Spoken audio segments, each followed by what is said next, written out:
World War II showed one of the worst facets of humanity. The brutality experienced in those years left scars that are still not completely healed and that are still being studied. One of the most abhorrent and silenced crimes of that conflict is the systematic abuse suffered by German women at the hands of Soviet, American and British soldiers. In this new military history video, we want to shed light on these terrible facts. But before we continue, we are very happy to tell you that this video is sponsored by Aura, an incredible tool that will help you protect all your data on the internet. It is not news that all our information is available to anyone on the internet, and that happens because there are brokers that are in charge of compiling all your information and selling it to other companies or people who request it to offer you something, spam you, or for even worse reasons. Aura will identify these brokers and remove all your private information. It will even remove you from spam and robocall lists.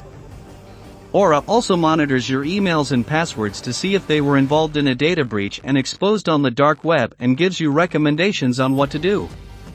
Plus, it has a VPN, password manager, credit monitoring, and just about every internet security tool you'll ever need, all in one app.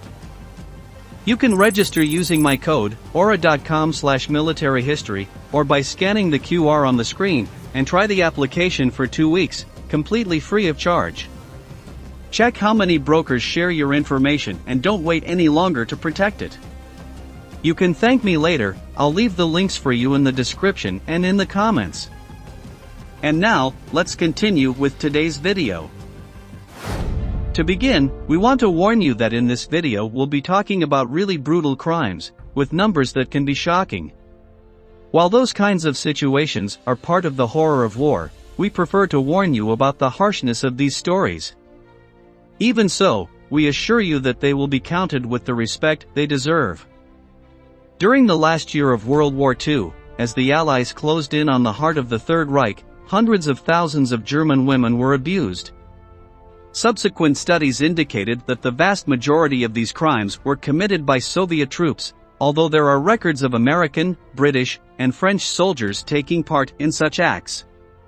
In general, these cases were silenced and remained an open secret for almost the entire 20th century.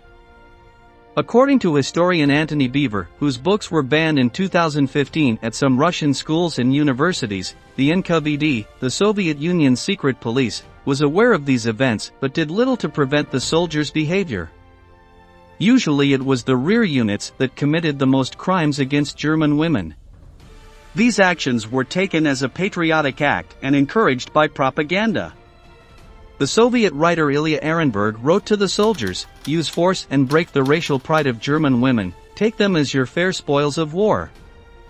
The exact number of German women who suffered abuse at the hands of Soviet soldiers is unknown, but some sources estimate the number to be in the hundreds of thousands.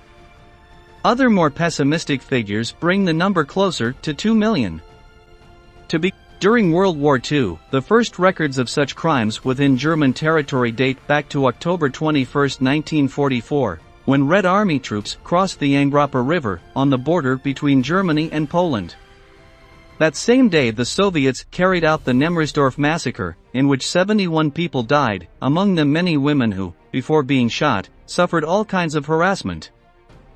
One of the most aberrational facts was offered by the historian William Hitchcock. According to his research, in many cases the women suffered more than one attack. In the most severe cases, they could be victims of up to 70 abuses in a very short period of time, causing unwanted pregnancies and epidemics of sexually transmitted diseases. Some 100,000 women are believed to have been abused in Berlin, raising the need for medical care in hospital reports in the German city. In short, it was a health catastrophe, with some 10,000 deaths registered as a result of medical intervention related to sexual abuse. It is estimated that, in total, 240,000 women died as a consequence of this. Not all the sources of the Second World War are historians who see the past through the eyes of the present. The testimonies of the people who lived through that terrible moment are also of great value.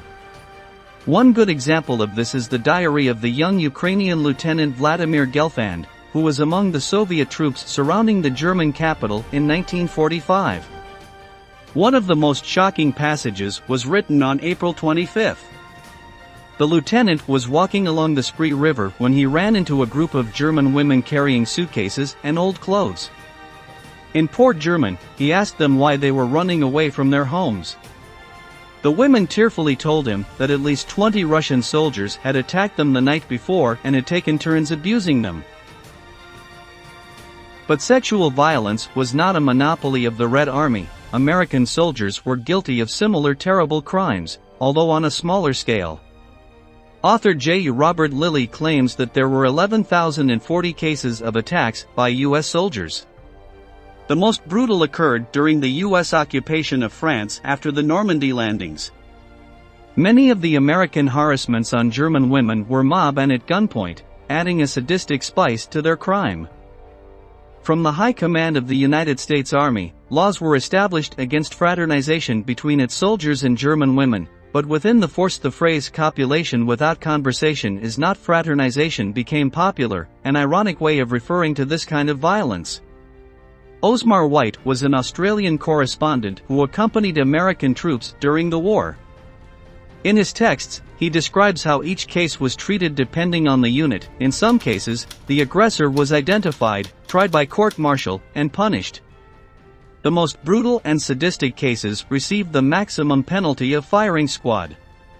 The problem is that most of the trials were against African American soldiers. I know very well that many of the attacks were carried out by white soldiers. In those cases, there were no major consequences. Among countries with soldiers found guilty of such crimes, the UK seems to have been the most active in conducting military trials. The British military police investigated the cases, and if serious, they proceeded to a court-martial.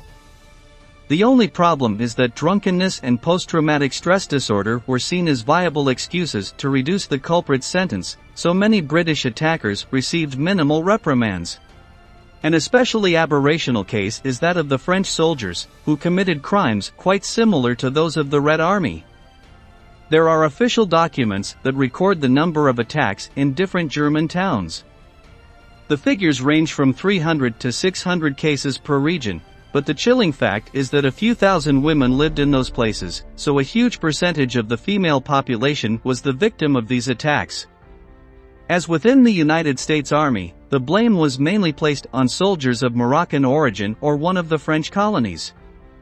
According to historical studies, it is estimated that a total of 1,500 children were born as a result of the French soldiers abusing the women. Although the son of a soldier was considered a citizen of France, in general the parents did not take charge and the children became part of the smoking ruins of the German cities.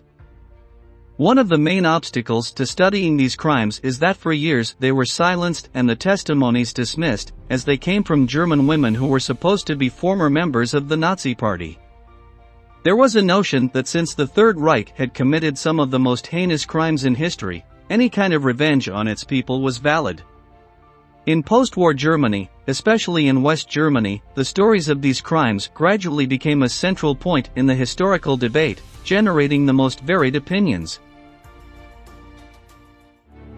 This is how we come to the end of this video. We thank you again for joining us to learn about some of the most obscure facts in history. We'll meet again in the next episode of Military History.